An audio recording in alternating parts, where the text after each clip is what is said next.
Hitting his back against the wall, L couldn't help but groan. "No need to be so rough," L said.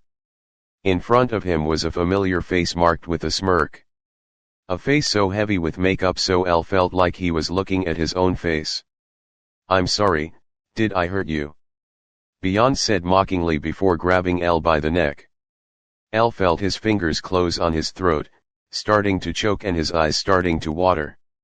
"You always look so beautiful when you are under me. I can kill you right now if I wanted to," Beyond said with a chuckle. Just before L passed out, Beyond let go of him, L dropping to his knees and coughing. "The greatest detective so weak to confrontation.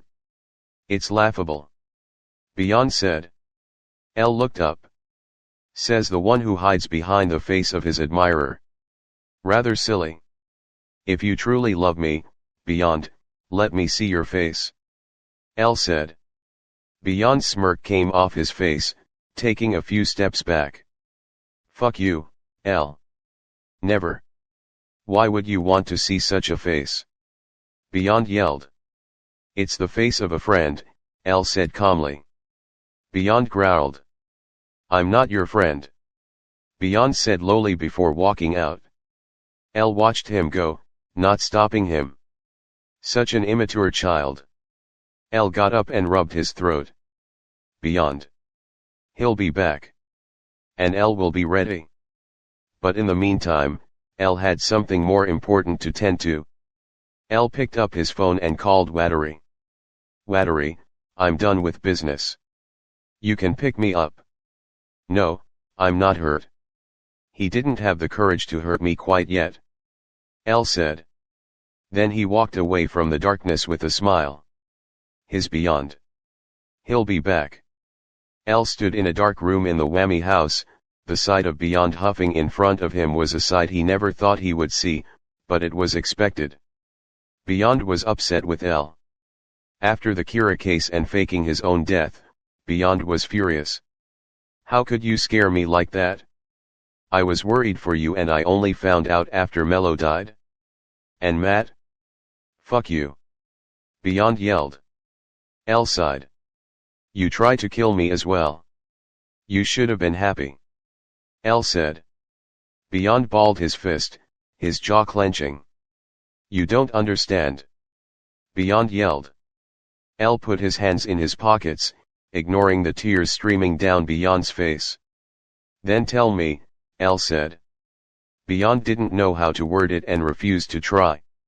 Instead, he pushed L onto the bed, straddled him, and took out his knife from his hip, raising it above his head.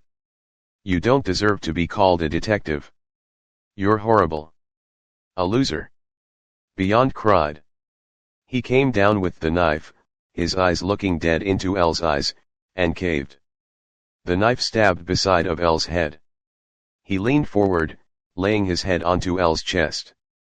With tears coming down his cheeks and falling onto L, he asked, "Why didn't you stop me?" L smiled and ran his fingers in Beyond's hair. "Because I knew you wouldn't commit." "I understand, Beyond," L said softly. Beyond gasped, sitting up with a shaky heart. Beyond shook his head, not sure if he was happy or afraid. "No, you don't. I won't believe it," Beyond said. He got off L and walked out of the room. L sighed. "I do. I know you love me, Beyond. And it's the same reason I won't stop you. I guess I am a fool," L said to himself. A true fool playing a dangerous game. It fits though. Love was a dangerous game and L was after the devil himself. Nier never understood L when it came to Beyond. He knew L read Beyond differently from everyone else. Everyone saw Beyond like a maniac, a psycho, but L saw him as a needy child. Every time Beyond disappeared, L made no move to go after him nor give an order for Beyond's arrest. They both knew Beyond would be back. He wouldn't stay away long enough for L to forget him, and that was his main goal. The world spoke of Kira, but L was playing a different tune. L spoke of Beyond like a rare flower in a thorn bush. It would take pain to get the flower, but it'll be worth it, that was what L believed.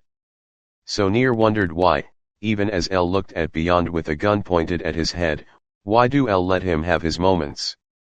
Why keep Beyond like an untamed cat? Are you going to kill me? It's easy to press the trigger. L taunted. Beyond came for L to put him down, but he always couldn't. His feelings always got in the way and his dreams always reminded him. It would be a shame if he did. L licked his thumb and held Beyond's cheek. With his thumb, he wiped away some of Beyond's makeup, revealing a very pale skin that reminded L of moonlight. You are very beautiful, Beyond. I hate that you put on such a face when you look like a true angel to me. L complimented. Shut up. Beyond said angrily, his weapon ready. L. Nier called out, but L held up a hand to tell him to stop. The hand on Beyond's face slipped to his lips, Beyond letting him while closing his eyes. Don't do it while friends are watching. It would be a horrible sight for Nier. L said. Don't use him as an excuse, Beyond said defeatedly, dropping his hand that held the gun. After sparing a look at Nier, Beyond turned away and left. Should we go arrest him? Nier asked. No, he hasn't done anything wrong, L responded. But what if he killed you? Nier asked. L shrugged and turned towards him with a tired smile. Then I hope he found peace in my death. But he doesn't want me dead. That's not his goal anyway. L said. Nier nodded but wasn't any closer to understanding their dynamic. Maybe it just wasn't meant to be understood. L tracked Beyond down after a year of silence. It wasn't hard and Beyond wasn't hiding. He just never thought L would chase after him for a change. Maybe the thing that was between them was more than love, but addiction to always getting on each other. To keeping each other on their toes and dance the most complicated dance there was to exist. Nothing else mattered except the man in their dreams, history binding each other, and the present always seeming to remind them. So L decided he was tired of it and wanted this to become his future. Beyond was going to get what he wanted and that was L's love and attention. Immature. Like a small puppy and L was finally going to give him a bone. So it was crazy to say Beyond was shocked and a bit scared that L took the initiative to see him and at the wrong time.